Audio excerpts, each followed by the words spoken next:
Broadcasting live from Houston, from the space city to the world. You are watching Now Media Television.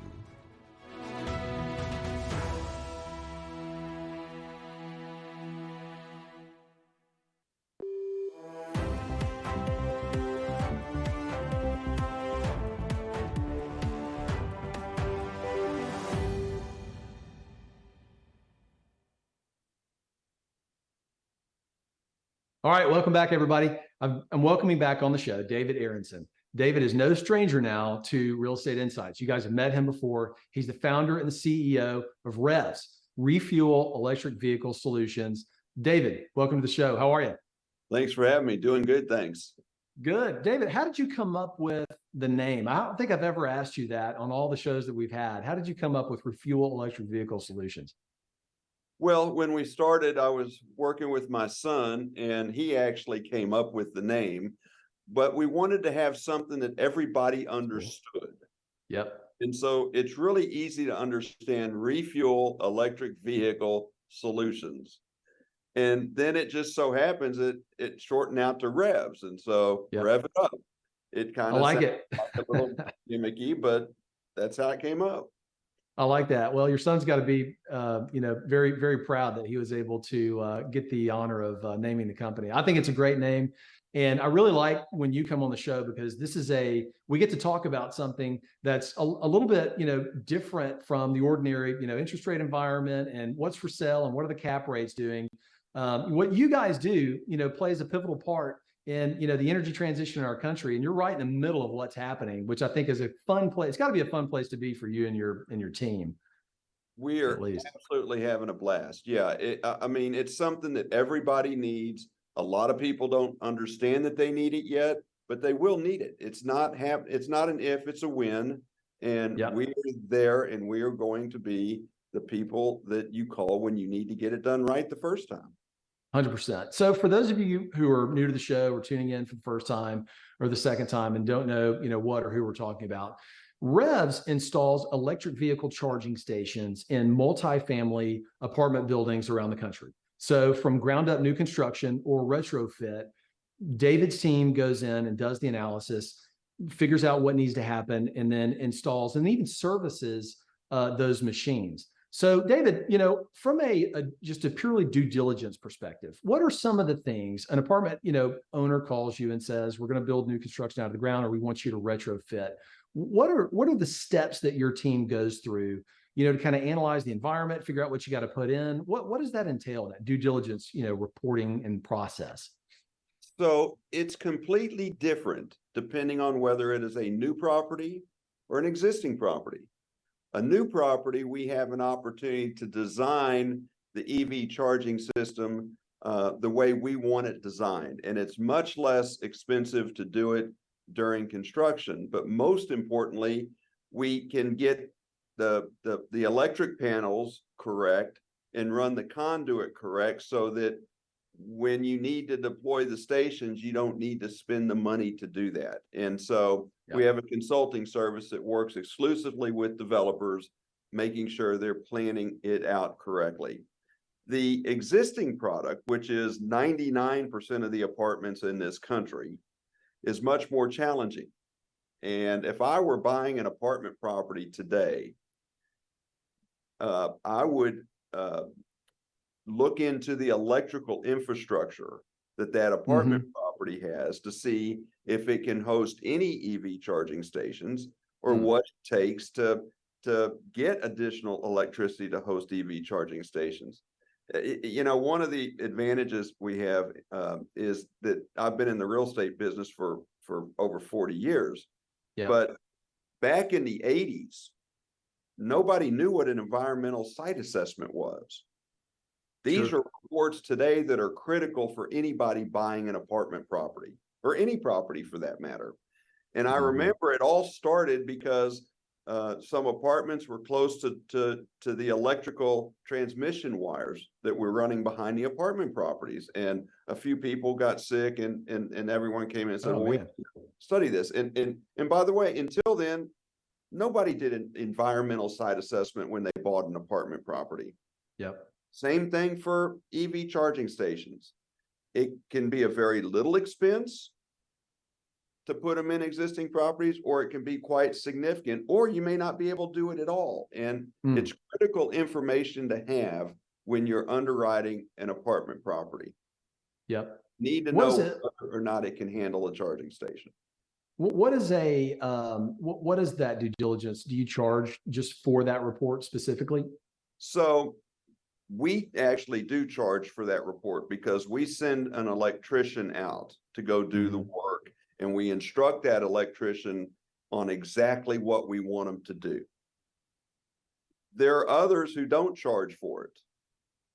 And, I just would say you generally get what you pay for. Yep. Agree with that synopsis. 100%. What from a, electrical infrastructure. By the way, we only charge $1,200. It's not like it's going to make or break any deal. It's not. No, that's very affordable. That's very affordable. From a grid standpoint, is there a circumstance where, you really need bigger pipes coming into the apartment complex? You have to upgrade the actual line coming to the apartment. Is that ever a consideration, or does it need to happen, or is it just the panel? Usually it's just the panel. Now, occasionally, if we're going to get a new service for a property, we'll need to bring it from the transmission line to the apartment project, to the electrical box at the apartment project. That's a separate deal. But by and large, we're able to find available infrastructure to put up 2 to 4 charging ports on almost all existing properties. And we may need to rework the panel. We may need to put a step down transformer. There's a lot of little tricks we can do to make that work. But the infrastructure in that existing apartment will not handle enough EV charging stations to meet the future demand. Yeah. You're just going to need a lot more because people are going to keep buying Teslas. They love them. Every other and other ones, obviously. Every other that we're seeing pop up. What would be a circumstance, David, when where it's not feasible at all to put in an electric charging station? Do you see that at all, or is it always feasible? Absolutely. We see them in a number of places. We're working on a project right now in Austin, where the property was built in the 80s. It's an excellent location. Yeah. And their electrical panels just do not have any space available to put any additional circuits. And if you call to get new electricity coming to the property, it is very, very expensive. And you say, how much is that? It's $50,000 to $100,000 just to bring the electricity to the property. Oh, wow. That adds a lot to the cost then, doesn't it? So that pretty much knocks the economic feasibility out. Now you say, well, what's that property going to do over time? Yep. Over time, that property is going to have to figure out and pay to get new electric capacity brought to it, whether it likes it or it doesn't like it, because people who drive EVs are going to look to live in a place where they can refuel their vehicles at home. Yep.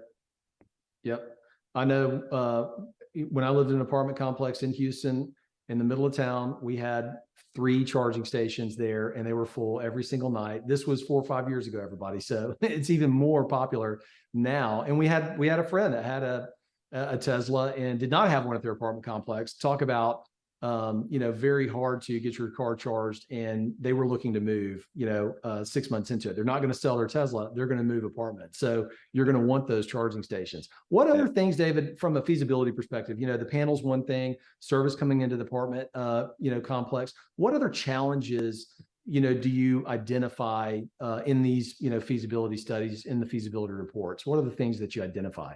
Well, one of the things is we look to see if there are any grants available. A lot of times there'll be a grant offered by the state or by the utility company to help defray some of the cost of putting in EV charging stations. So that's really step number 1 once we get the assignment. And then it's just a matter of checking each one of the buildings and each one of the electrical panels and seeing if there's capacity, and then understanding where we can run the conduit and put up the charging station. And generally speaking, we need to be no more than 150 feet between the electrical panel and that charging station to get the full amount of electricity that we need. So you might have a building that's got plenty of capacity, but it's 300 feet away from the parking lot, or you need to run the conduit underneath the concrete parking lot to get to a space. We try to identify the most economic places to put the EV charging station. And in many cases, it's a different place than the apartment manager wants to have them. So we need to sit down and explain why we want them in that particular area. And once they understand it, they generally agree. Yep.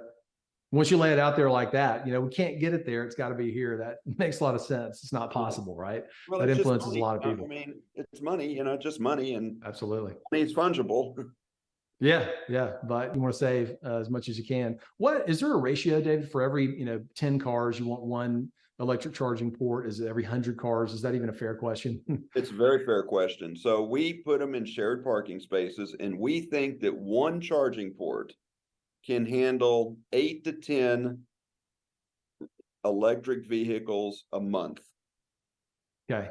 Handle the refueling needs of 8 to 10 vehicles a month.